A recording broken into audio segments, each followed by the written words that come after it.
bonjour à tous. J'ai été mauvaise élève, je n'ai pas fait de PowerPoint, donc je compte sur votre écoute attentive concernant mon intervention.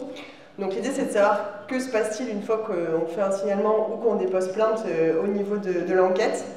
Alors ça a été rappelé précédemment, on a au parquet de Valenciennes une boîte mail dédiée aux violences conjugales, ce qui signifie que toute plainte ou tout signalement est envoyé sur cette boîte mail et recensé tous les jours pour une prise en compte de manière très réactive.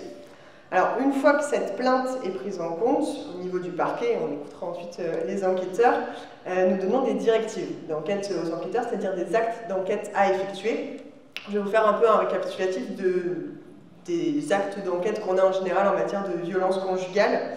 D'abord, concernant l'audition du plaignant, on a une trame d'audition spécifique pour les victimes de violences conjugales. L'idée, c'est de reprendre absolument tous les pans des violences. Le docteur Carpentier l'a évoqué tout à l'heure.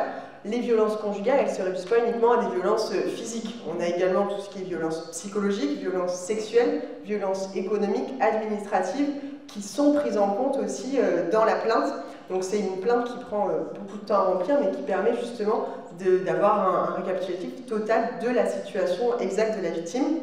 S'ensuit également en général une prise de clichés photographiques, notamment lorsqu'elle présente des traces de coups, ainsi qu'un examen médico-légal qui est demandé, comme l'a relevé tout à l'heure le professeur Laurier, qui vous a expliqué comment ça se passait au niveau de l'UMJ. Donc on demande un examen médico-légal auprès de l'UMJ, notamment pour avoir une description des lésions et une fixation de l'incapacité totale de travail. Je rappelle qu'en matière de violence conjugale, c'est une circonstance aggravante des violences, ce qui signifie cette fois, et c'est important de le relever, qu'en matière d'incapacité totale de travail, même lorsqu'on n'a aucune incapacité totale de travail ou une incapacité totale de travail inférieure à 8 jours, en matière de violence conjugale, c'est quand même un délit, donc compétence tribunal correctionnel. Alors que quand ce n'est pas des violences conjugales, sans circonstances aggravantes, là on est en effet sur une compétence tribunal de police, donc on est sur uniquement des contraventions, donc une dimension beaucoup plus inférieure. On demande également aux enquêteurs en général d'auditionner les témoins directs qui ont pu assister aux violences ou les confidents, les amis ou familles à qui la victime a pu se confier sur le contexte de violence et sur le climat conjugal. On demande également parfois une enquête de voisinage et une enquête d'environnement. Enquête de voisinage, ça permet souvent de savoir si le voisinage a été témoin, notamment auditif ou visuel, de cris, d'insultes ou même de violences, pour cerner un peu le climat dans lequel s'inscrit la victime. Et également environnement du couple, c'est-à-dire que quand on a leurs identités, on va aussi demander aux enquêteurs d'entendre les ex-compagnons qui eux-mêmes ont pu subir des violences, donc ça va permettre à chaque fois de cerner un peu plus la dynamique du couple et le profil aussi de l'auteur des violences conjugales. On va aussi parfois solliciter une exploitation du téléphone, à la fois de la victime et du mis en cause, notamment lorsqu'on a eu des échanges de SMS qui évoquent les violences ou qui montrent un climat particulier d'emprise ou de domination, de possession de la part de l'auteur sur la victime. On va parfois également demander un examen psychologique, soit de la victime, soit du mis en cause, soit des deux. Cet examen psychologique, il est là côté auteur pour cerner la personnalité et notamment sa dangerosité et le risque de récidive de nouveaux passages à l'acte potentiels. Concernant la victime, il est là pour évaluer un peu la vulnérabilité de la victime et le retentissement également que les violences ont pu avoir sur elle. Ça, c'est un élément qui peut être important aussi dans la peine qui sera prononcée par la suite par le tribunal correctionnel. À l'issue de cette enquête, je vais vous faire un point sur la réponse pénale. Mais avant ça, je vais vous faire un petit point sur les éléments qu'on en a pour protéger la victime dès le signalement, dès le dépôt de plainte. Dès qu'on est destinataire du dépôt de plainte ou du signalement, ce n'est pas fait systématiquement, mais dans les cas où il y a une vulnérabilité particulière qui est recensée dans le dépôt de plainte ou dans le signalement, on va faire une EVI, c'est-à-dire une évaluation de la vulnérabilité de la victime. Donc c'est un rapport qu'on demande à une association d'aide aux victimes qui prend contact avec la victime, qui va, alors je laisserai revenir plus en détail, parce qu'ils connaissent mieux que moi la façon dont se passe cet entretien, mais c'est un entretien qui se fait avec la victime sur sa vie, sur ce qu'elle a pu subir par l'auteur, qui permet d'évaluer sa vulnérabilité. Et en fonction de cette EVI, on a également une proposition de dispositifs de protection. Et notamment ce dont vous avez déjà pu entendre parler, c'est ce qui s'appelle le TGD, donc téléphone grave danger. C'est un dispositif qui peut être attribué à la victime à certaines conditions. La première condition, c'est en l'absence de cohabitation entre l'auteur et la victime, puisque le TGD, c'est un dispositif de téléprotection, c'est un téléphone, hein, comme on a tous, qui ressemble vraiment, c'est un téléphone portable habituel, qui permet, lorsqu'on appuie sur le bouton, d'alerter immédiatement les forces de l'ordre et d'être géolocalisable, et ce qui permet une intervention immédiate des forces de l'ordre au domicile. Donc ça permet une réactivité beaucoup plus grande que lorsqu'on fait un appel classique au service de police.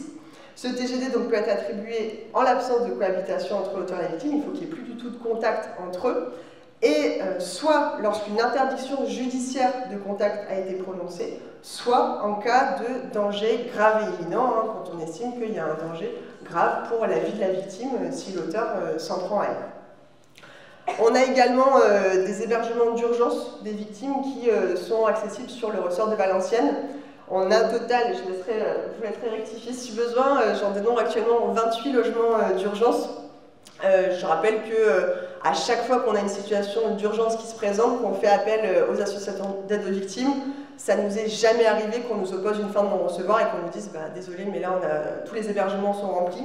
Ce qui est intéressant sur le sort de Valenciennes, c'est qu'on a vraiment un maillage très important et qu'au niveau des hébergements, si la victime veut disposer d'un hébergement d'urgence, on peut totalement la faire intégrer ce logement. Au niveau des réponses pénales qui sont faites, c'est-à-dire qu'une fois que l'enquête est clôturée, l'enquêteur, hein, soit gendarme, soit policier, va faire au parquet un compte-rendu sur toute l'affaire. Et à l'issue, on va donner une réponse pénale sur ces faits. Première réponse pénale, si on estime que les faits ne sont pas suffisamment caractérisés, ça va être un classement sans suite. Je rappelle, et c'est important de le préciser, que classement sans suite, ça ne signifie pas du tout qu'on ne croit pas la victime. C'est simplement, malheureusement, dans ces cas-là, qu'on n'a pas suffisamment de preuves permettant de dire que les violences conjugales ont bien eu lieu. Ça arrive souvent, malheureusement, que les violences conjugales, c'est dans le huis clos familial, bien souvent sans témoin, si ce n'est parfois les enfants. Donc parfois, dans certains cas, c'est parole contre parole. Et on a en droit pénal une présomption d'innocence. Donc il faut que c'est à nous de prouver que l'auteur a bien commis les violences. Donc ça va être permis, ce que je disais précédemment, soit par des témoins qui vont attester que les violences ont été commises, soit par des certificats médicaux. Et d'ailleurs, j'y reviens face au public que j'ai aujourd'hui, les certificats médicaux sont d'une importance cruciale pour nous, et en particulier les examens médico-légaux qui sont faits par l'UMJ, parce que c'est une preuve objective. C'est un médecin qui va venir attester de ce qu'il a constaté sur la victime, de rougeur, d'hématomes, d'ecchymoses, qui vont être une preuve objective et souvent nécessaire dans des cas de violence conjugale où malheureusement on a souvent très peu de témoins directs. Ça c'est la première réponse.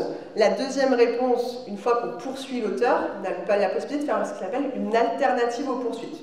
Alternative aux poursuites en matière de violence conjugale, on y recourt assez peu. Ce sont dans le cadre de violences conjugales, on va dire de bas spectre, c'est-à-dire souvent des épisodes uniques, où on est sur un épisode de bousculade, de claque, où on n'est pas du tout sur une situation de violence conjugale qui persiste pendant des années. On est souvent sur un épisode unique. Dans ces cas-là, on a deux possibilités en particulier. La contribution citoyenne, qui est une amende qu'on demande de verser à l'auteur des faits. Mais ce qui est intéressant, à contrario des amendes qui sont versées au Trésor public, c'est que dans le cadre de la contribution citoyenne, cette amende, elle est versée au profit des associations d'aide aux victimes. Ça traduit justement le fait que dès lors qu'on a attenté à la vie ou à la sécurité d'une victime de violence conjugale, on va justement en faire bénéficier aussi une association d'aide aux victimes pour secourir par la suite les victimes.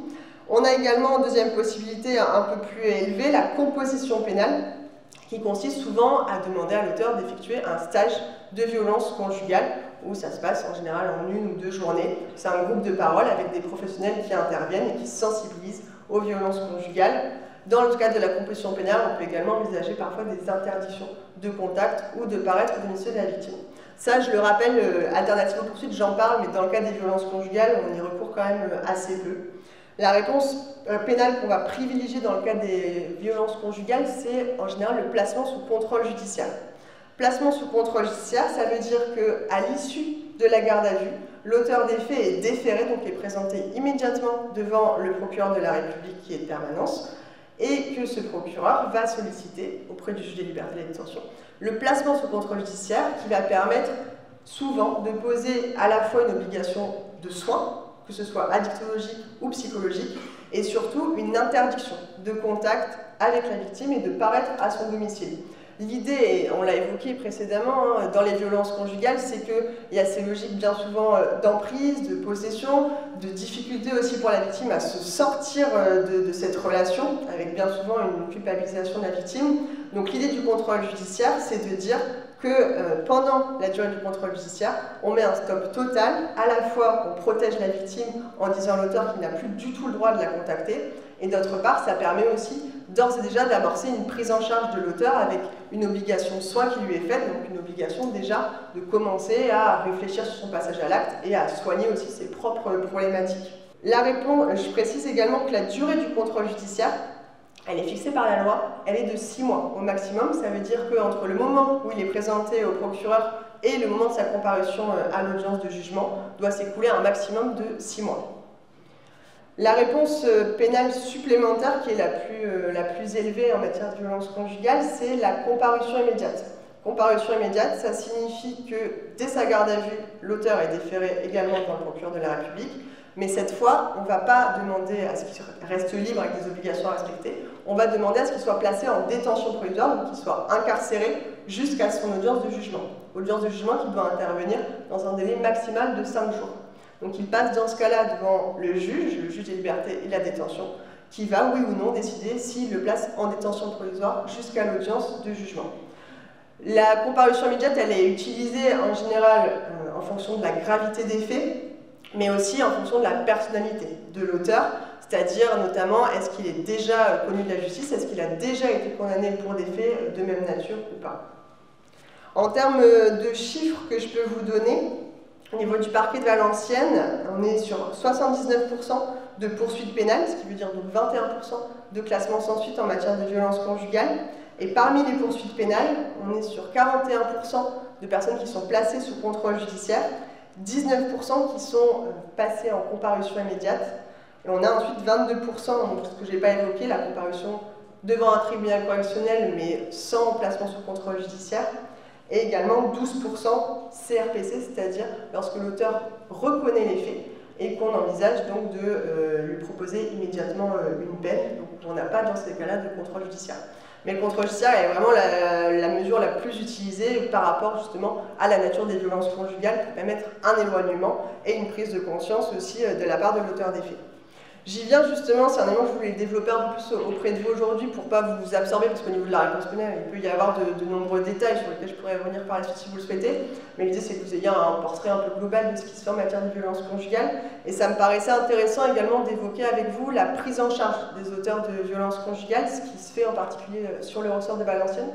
On a tout d'abord un foyer qui existe, c'est le COJ, donc un centre d'hébergement à Valenciennes, qui permet de prendre en charge des auteurs de violences conjugales qui n'ont pas d'hébergement possible chez des amis ou des familles.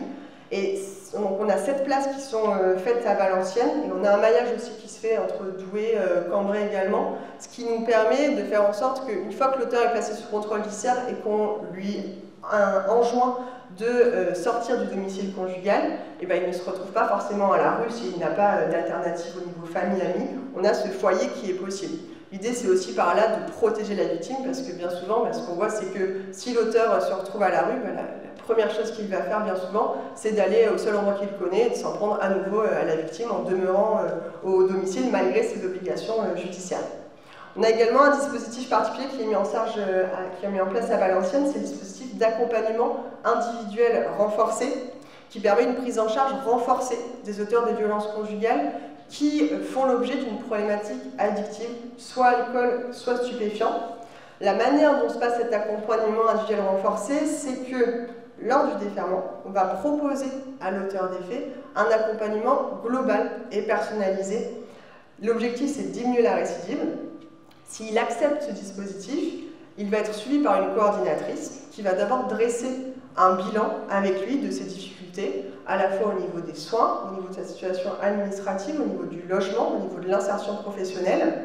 S'ensuit ensuite une phase d'accompagnement où elle va justement travailler avec lui ces thématiques-là, avec une aide concrète dans ses démarches, également un travail qui va se faire sur le passage à l'acte pour permettre de le faire évoluer et permettre d'améliorer aussi sa perception de la violence.